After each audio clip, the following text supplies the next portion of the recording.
नासिक जिले के लासलगांव और येवला कृषि उपज मंडी समितियों में प्याज के दामों में भारी गिरावट दर्ज की गई है, जिसमें दर 1000 रुपए प्रति क्विंटल से भी नीचे आ गए हैं। एशिया की सबसे बड़ी प्याज मंडी मानी जाने वाला लासलगांव में लगातार गिरते भावों से किसान आर्थिक संकट में है। उत्पादन लागत भी नहीं निकलने की स्थिति बन गई है, जिससे किसानों में नाराजगी है। किसानों ने प्याज के लिए न्यूनतम समर्थन मूल्य MSP और निर्यात बढ़ाने की मांग की है। इस मुद्दे पर किसानों ने प्रतिक्रिया भी सामने आई है। मी दीपक दत्तात्रय जगजाप, शेतकरी। सध्या उन्हाळा कांद्याचा ॲव्हरेज फार घटलेला आहे. 60-70 क्विंटल एकरी कांदा निघतोय. भाव चालू आहे 500-600. एकरी खर्च येतो 60,000 65,000. या भावात उत्पादन खर्चही निघत नाही. शेतकऱ्यांनी कोणतं पीक करावं काही समजाना. कोणत्याच पिकाला भाव नाही. सरकारने याकडे लक्ष द्यावा. किमान 1500 ते 2000 रुपये उन्हाळा कांदा विकला तर शेतकऱ्याला थोडेफार पैसे शिल्लक राहतात. आमची सरकारकडे हीच मागणी आहे की 1500 ते 2000 रुपये उन्हाळा कांद्याला बाजार भाव द्यावा. मी प्रवीण शिंदे, नगरसूल.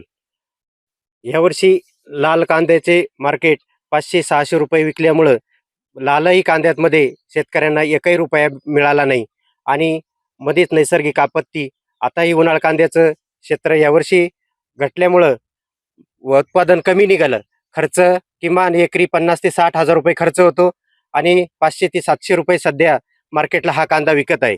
त्यात अवकाळी पावसानं बरंचसं नुकसान झालेलं आहे आणि लालही कांद्यात 1 रुपया नाही मिळाला आणि उन्हाळ्याची जर परिस्थिती तशीच राहिली तर शेतकऱ्यांना मोठ्या परिस्थितीला सामोरं जावं लागेल.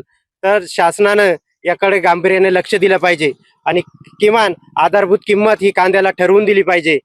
आयाती निर्यातीचे धोरणं शासनाने व्यवस्थित आखले पाहिजे आणि शेतकऱ्याला किमान उत्पादन खर्चापेक्षा 1000 रुपये प्रति क्विंटल मिळेल असं काहीतरी धोरण शासनानं राबवलं पाहिजे. आता सध्या 500 ते 700 रुपये प्रति क्विंटल कांदा विकत असल्यामुळे शेतकऱ्यांना यातून एकही रुपया मिळणार नाही. उत्पादन खर्च मिळत नसल्यामुळे शेतकरी हवालदिल झाला. शासनाने याकडे गांभीर्याने लक्ष देऊन किमान 1500 ते 2000 रुपये शासनानं अनुदान द्यावं अशी आमची शेतकऱ्यांची शासनाकडे मागणी आहे.